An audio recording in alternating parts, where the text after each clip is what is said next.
And welcome to Amateur Hour. It is March 20th. I'm joined by the usual Safwan Alvi, producer Ryan, always really fine with the typewriter, and Leo. I wanted to take a moment of silence before we jump into everything for everyone's broken brackets this year. So, just give me, 3 seconds to, reflect. Thank you. And we live, baby! All right, what's first on the docket, boys? All right, so before we start, the outline for today, we're going to talk about the NFL and, all the big signings of the quarterbacks. The free agency frenzy. Yeah, all the free agency frenzy. There's a lot of money going around for these franchise quarterbacks. The biggest one, I think, is Kirk Cousins. Yeah, I think it's interesting because we always see Kirk Cousins as kind of the guy, drafted after Robert Griffin, yet wound up being the successor. And the guy who really kind of he's a really solid quarterback. He's not one of the league's best, but really solid.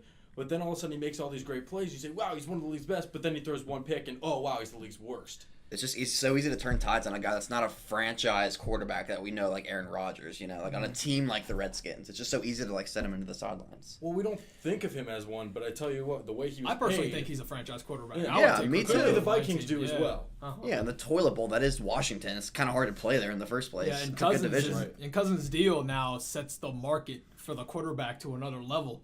3 years, $84 million, every penny guaranteed. Right. You got guys like Aaron Rodgers, Drew Brees, these guys coming up on big contracts. Drew Brees just actually signed when he took a little bit less, but guys like Aaron Rodgers Still, and these new quarterbacks. Brees has taken 2 years, $50 million, something like that. Yeah. 27 per pay year. cut. I'm sorry. Yeah. Taking a pay A cut. nice cut. big fat pay cut. But yeah, we got now we're going to see a lot more guaranteed contracts for these quarterbacks coming up because teams are scared not to have a quarterback. Kirk Cousins has set the market. Well, a little bit of a side note. We don't really, I don't know if we want to expand on this too much because of time. We've got a lot to get to. But think about this.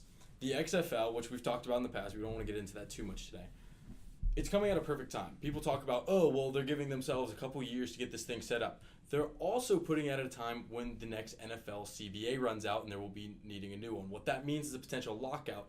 And I am willing to bet very many things and very many monies that there will be a full season loss in the NFL because you will see the players' union demanding all contracts be guaranteed money because they are in other sports, and that's the way all these contracts are trending these days. And then, of course, you'll have the other side of the things where the league is saying, no, we don't want to do that. That changes a lot of things. I'm against that. I am all for incentive-based contracts because, if guys make one good year and sign, a max, 8-year contract, they can play as badly as they want. They're still guaranteed the money. That's not fair to the franchise. It's all dependent upon how much they're willing to give these guys. And if they're not willing to, make less money, then boo-hoo. They're going to move on. Well, let me ask you this question. How much of a contract is it really if a team can say, you're not doing what we thought you were going to be doing, so we're going to get rid of this contract. That's not that's an antonym to a contract. Yeah, exactly. So it's interesting. I think the XFL might be positioning themselves, hoping there is a league lockout, further promoting them into the spotlight. So that would be interesting to see here in a couple years. So there has been so many free agency moves, so stick with us, guys. So first, let's just whatever pops into our head, name it. We got Case Keenum from the Vikings to the Broncos. What do we think about that? Doesn't fit John Elway's mold, but it's something, It's just something to put in mold. It's a quarterback that's formidable, but I don't know. Without Pat Shermer, I want to see what he does. Because are we going to get the Vikings Case Keenum, or are we going to get the Rams Case Keenum? And John Elway has been known to draft these big arm, tall quarterbacks, the Brock Osweilers, the Paxton Lynches of the world. So Case Keenum is kind of out of his mold. So I think it's a safe move. But I don't think it's the move to get them over the top that they want to do. So, all right, Cardinals, who'd they sign? Sam Bradford. 1 year, $20 million. The man made of glass. Yeah, I just don't think it's too much money for a guy who has only played one full season. He has a degenerative knee. He's half a ligament left? He can't stay healthy. The Cardinals can the rest of the team. He matches their scheme of let's not stay healthy for more than 8 games a year. I mean, that's just what the entire team seems to do each and every year. It doesn't fit. The Cardinals' offensive line is bad. By the 3rd or 4th game, realistically, he'll be gone. Realistic, he'll be gone. Right. Props to Larry Fitzgerald. We're dealing with all these quarterbacks and still putting up Hall of Fame numbers. I mean, Larry Fitzgerald. imagine if he would play with one Tom of the better Brady. quarterbacks. It's fun to imagine that, but then you even think about one of the league's better quarterbacks. He'd be just as good as anyone in the league if he had a slightly above average quarterback. He had Carson Palmer's some of his best years, and he put up number 1 wide receiver in the league numbers, best hands in the league. He was the best wide receiver. Remember when he had Kurt Warner? Yeah. I was going to say, even when he had a 40-year-old Kurt Warner, he was the best wide receiver in the league, and it wasn't debatable. Right. No. So he's a good ball player. I give him that much, and he does a lot for the community over there as well. And then how about the Cleveland Browns? Making so Madden franchise moves, moves, completely overturning the franchise in a good way. Yeah, the Browns are making power moves. Who would have ever thought? And they lost it. They lose their best player, Joe Thomas, and that's not the biggest deal for the Browns right now. You would think that would just be the biggest thing to ever happen to them, and it's not even that. They acquired quarterback Tyrod Taylor from the Bills for only a 5th and 7th round pick. They got Jarvis Landry from the Miami Dolphins for I think maybe a 4th or 5th round pick. Something like that. They got Demarius Randall for Deshaun Kaiser. I mean, these are really good moves for the Browns. Mm-hmm. They are. About time the front office actually did something. I mean, they're moving in the right direction. Let's be realistic. We're saying, oh, wow, good for the Browns. They might get 5 wins this year. 5 wins is still good for bottom 5 in the NFL. For a team that didn't win a game last year. They didn't have a win, yeah. If each year you can improve by 5 wins, that's very good. You're a potential playoff team in 2 years. My hot take today will be the Browns will have just as many, if not more, wins than the Bengals this year. I know more. That's the hottest take I will have this spring. That's realistic. I mean, it's semi-realistic because the Bengals don't make moves. They made a lineman move this year, but stereotypically they don't make the big signing unless it's Andy Dalton. That's a quarterback. So many years ago, they just stick with the main guns for however many years. We'll get to the Bengals move in a second. Mm-hmm. And I think the most impressive thing about the Browns, they got these really good players, these all-pro players, and they still have the number 1 and 4 draft picks this year. They didn't give up any of those draft picks. And so who's going number 1? Yeah. Well, that's going to help them at depth. Because if you think about it, they were probably going to take one of the quarterbacks at 4, right? Yeah. Now they don't. Now they won't. And so that's the question. Their depth now is better because previously it was going to be, wow, they have 1 good player at each position that requires 4 good players. Mm-hmm. Now that they can do depth there because they don't need to draft a quarterback anymore. And now there's a lot of leverage for the Browns because teams like the Bills, teams like the Jets. Well, the Jets actually just made a trade. That's another big thing. The Jets made a trade with the Colts to jump into the top 3.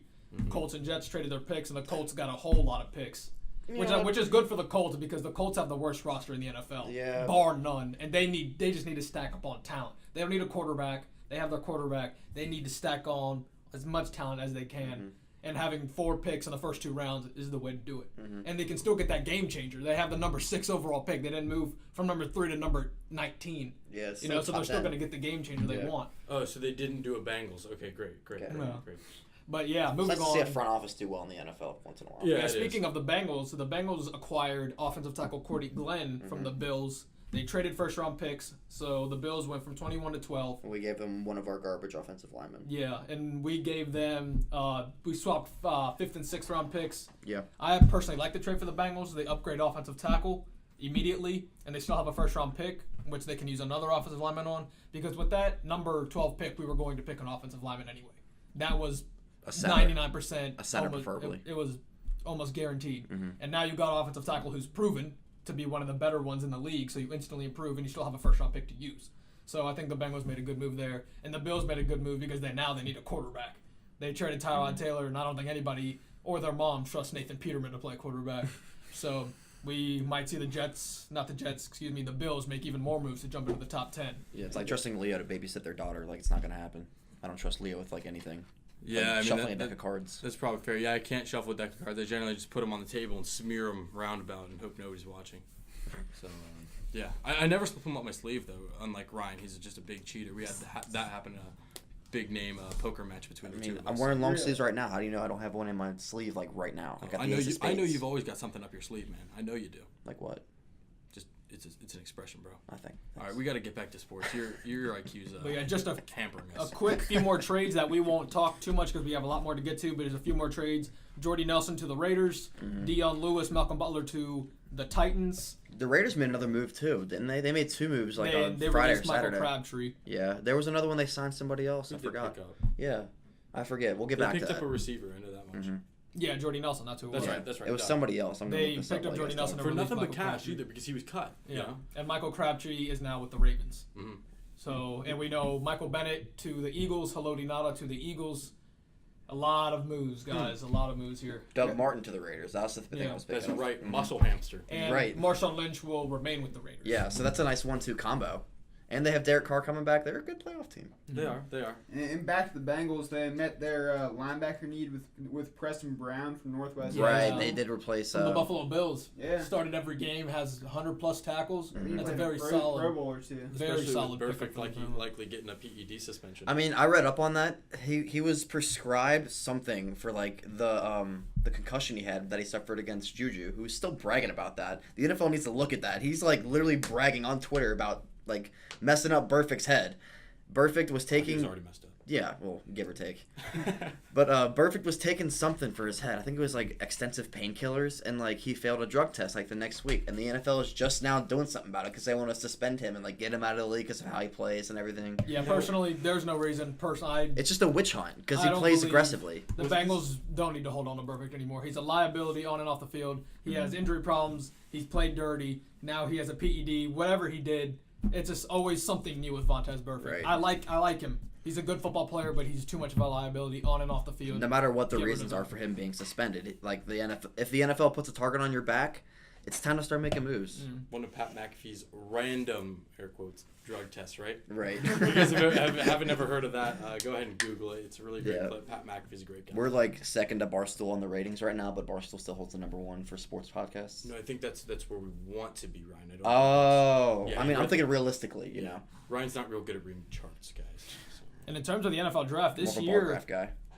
this year we may get 3 straight quarterbacks taken For top 3. number 1, 2, and 3. Yeah. Because I honestly still think the Browns will take Sam Darnold at 1. And then the Giants might take Josh Rosen. And then the Jets might take Josh Allen. Mm-hmm. Because the Jets, we know, they moved in the top 5 for a quarterback. Right. We know the Jets are taking a quarterback. And more than likely, we know the Browns are going to take a quarterback.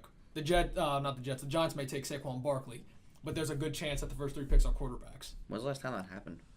Why wouldn't the Giants draft a quarterback? Yeah, I mean, Why Right. would they not, you know? do they want to win now because they know Eli Manning can give them another 2 years? Or do they want to look to the future and groom a quarterback? How good of a 2 years? Yeah. I think that's a real question with Eli Manning. You never know, year to year. Whatever. Let's move on to bracket busting So, yeah, season. let's- Another Moving example on. of how Ryan's no good at charts. His bracket is trash. I didn't even March. make one this year. I told you that. Exactly, your bracket is trash. I knew it would be so trash by now, like maybe in the 30th percentile, so I just didn't bother making one. I didn't want to lose money this year. And in terms of March Madness, the one thing everybody's talking about, UMBC. University of Virginia getting absolutely pummeled by Not just beat, like destroyed. absolutely destroyed. There wasn't even a close game. By the University of Maryland, Baltimore County. Right. Who'd ever heard of this? Their school? total attendance is like 16,000. Like that's more than I see. That's just as many as I see at games that you see.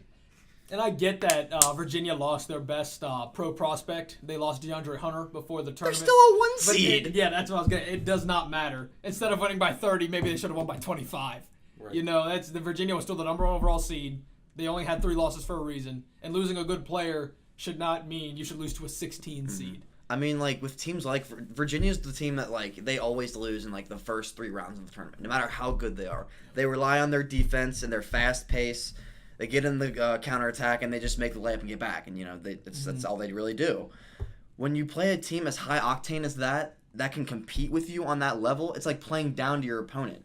It's not good formula for good basketball.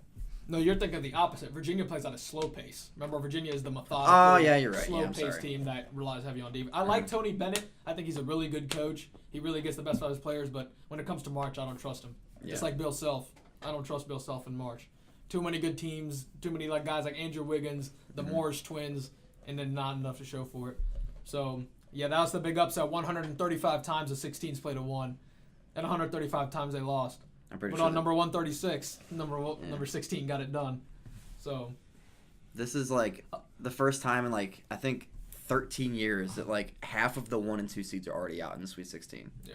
I mean, it seems like every game is an upset right now. You know, we're gonna have a Cinderella champion, I think. It's Do you think like 11 seed is gonna win and get in the Final Four this year, like a I don't George know, Mason? man. the Loyola Chicago? Yeah, Loyola Chicago doesn't look bad. It would be really entertaining to see However, I think the last thing that we want is two Cinderellas playing each other. Yeah, I mean, Yeah, I want a juggernaut like David and Goliath story. That'd be awesome. Exactly. You The get, Blue you Bloods get a give David it the versus a name, David. Yeah, it's just okay basketball. Yeah. Right. We would kind of want a Villanova or a Duke. Duke is my team this year. Always my team, man. Yeah. They look like the team to do it. Them and Villanova are the same side of the bracket, though, so it's one or the other. A team that everybody seems to trust, especially ESPN and a lot of other people, is Michigan State. And they, for some reason, Because they have Miles Bridges. lose in the second and third round every year, but for some reason everybody still picks them every year to win. Yeah. This was a really good team, having Jaren Jackson, having Miles Bridges, Cassius Winston, Tum Tum Nairn. They're as deep as anyone. Tum-tum.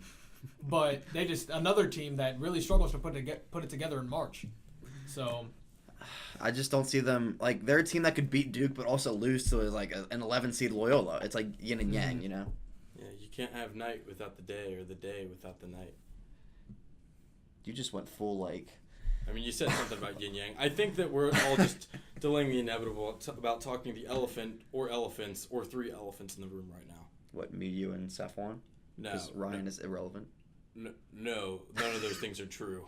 He's I our know. producer. Ryan is the anchor of the squad. Without, I mean, without look at him, we don't exist. He might be quiet, but without him, we don't exist. I think the three elephants I'm referring to are XU, UC, Oh my and God. Oh, OSU. man.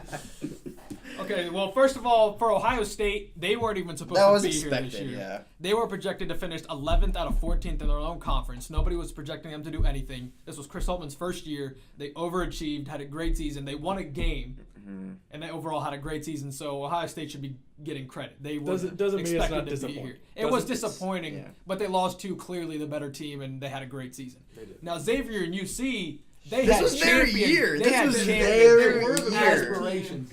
Both Yeah. of those schools had arguably their best team ever. It was like total of 40 points spread between like both Yeah. of those games combined, and they still somehow managed to lose both of them. Both of these teams this year had their best teams ever, arguably. Final four teams, they can't make it out of the second round. Who's your team, Ryan? Xavier. You're a blue guy. Yeah. See, I'm a Duke blue guy. We just differ in that realm, but like my team kind of won. So Right. So why are you Duke blue guy? I went to the national championship in 2011 when Butler almost made that game winner. Remember with Gordon Hayward?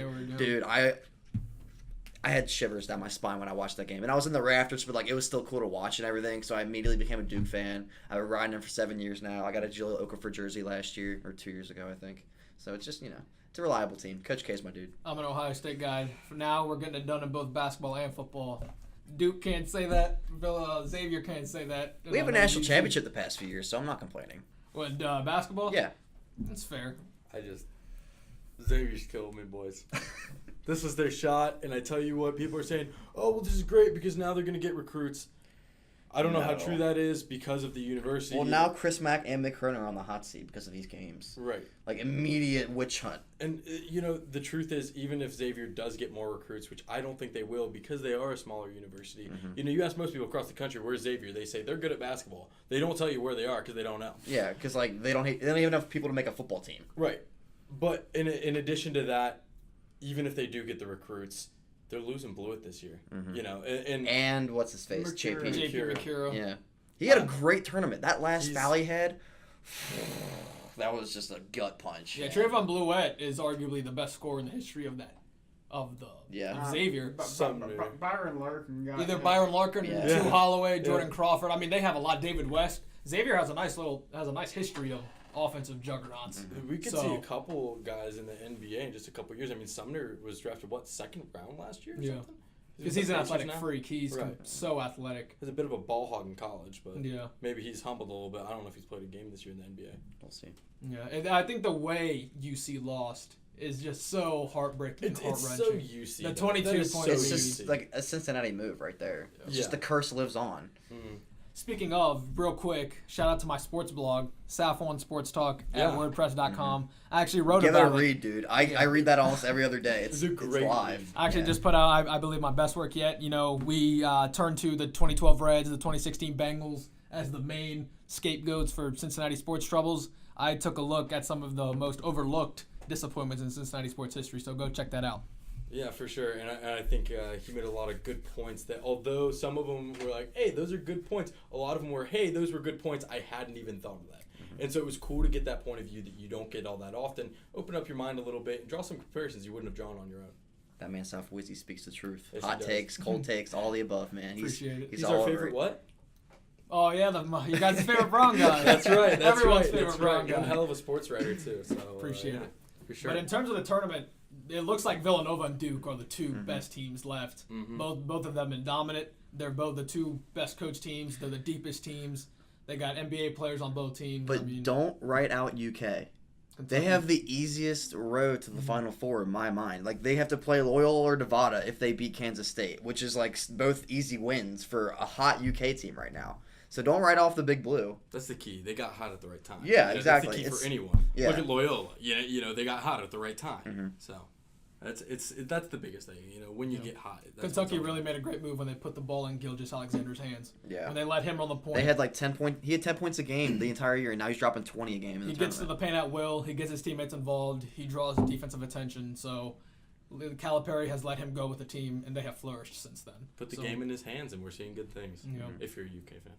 I mean, I just want the Villanova-West Virginia game to be good because Javon Carter presses the ball so hard. I heard when he was being recruited by Bob Huggins, this is a true story, when he was being recruited by Bob Huggins in an AAU game when he was like 16, 17, 18, Bob Huggins, it was like 8 in the morning. Huggins already had like 2 coffees to wake up.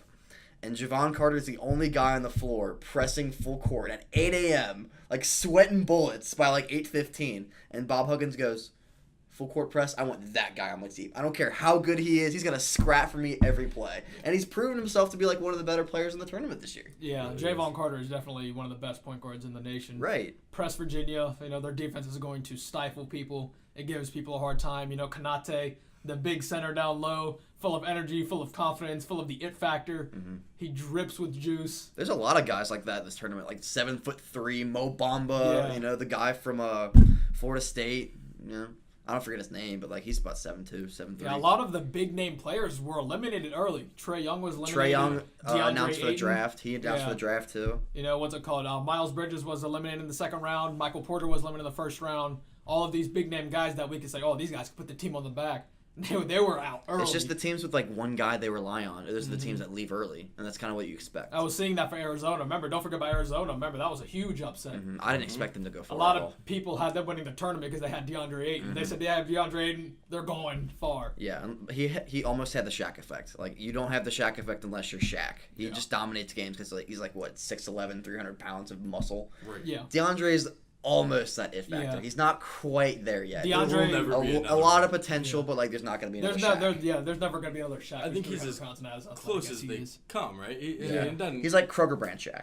right, exactly. Yeah, I think DeAndre Ayton is going to be a star in the NBA. He has all the makings Yeah, to he's be a got all the superstar in the tools, NBA. man. He's just young, You can't expect a guy to put a team on his back like that. He's Yeah. young. I just hope he doesn't turn into like a Dwight Howard, like a good first few years and then just a washout, Jeez, don't even get me I think Ayton has a chance to be the best big man in the NBA in a few years. He is that good. He can shoot. He can dribble. He plays defense. He's physical. Ayton has no weaknesses. Makes in his threes game. too, Yeah. He's a 7-footer. He makes threes. That's a valuable asset in the NBA nowadays. I see without question he's the best prospect in this draft. And If not Marvin Bagley, he's number one. He's Marvin long-term. Bagley is like a mid-second. DeAndre Ayton, I think, is pretty Marvin Bagley mid-second? I got him in my top 3. No, yeah, he's number 2. Oh, I was Like, going to say, I thought he's he number was two. mid-second round. Yeah. No, He's no, in no, mid-second. I was like, No, no, stop no. one. Hold on. No. That's your hottest take yet. Like mid-second, like there's DeAndre Ayton, and then there's Yeah. like a level or two. Then there's Marvin Bagley. Because Yeah. Marvin Bagley, he's inconsistent at shooting. Ayton, he Yeah. can shoot with the best of them. He can shoot. Well, so like is Ben Anthony Simmons. Towns. Yeah. He can't shoot. Ben That's true. Simmons can. He is consistent, but he's consistently terrible. I mean, He's so good because he's a 6'10" point guard who can pass like a point Yeah. guard, has the vision of a point guard. He's like Magic Johnson. He's a bootleg version of Magic Johnson, Right. LeBron James. Bagley's just like a guaranteed 2010 guy. Yeah, but Guaranteed. Bagley's just gonna come in. He's gonna scrap, give you 15 to 18 points a Live game. in the paint, put back rebounds. A guy at double-double. He's gonna be a good player on your team. He's a solid 3 on a championship team. And watching him, he's a good late game like go-to guy. Because like if you have an inferior guy in the post, just let him put in like a little baby hook. If not, cutting Grayson Allen. What's the big guy you mentioned before? For Duke, the center. I forgot his name. Wendell Carter. Yeah. Any other team, he's a number 1 guy. But like Yeah. he's a nice little transition from like the power forward game. Personally, when it comes to Trae Young, personally think he's extremely overrated. Yeah. He is not that good. I mean, he doesn't play any defense. He turns the ball over erratically.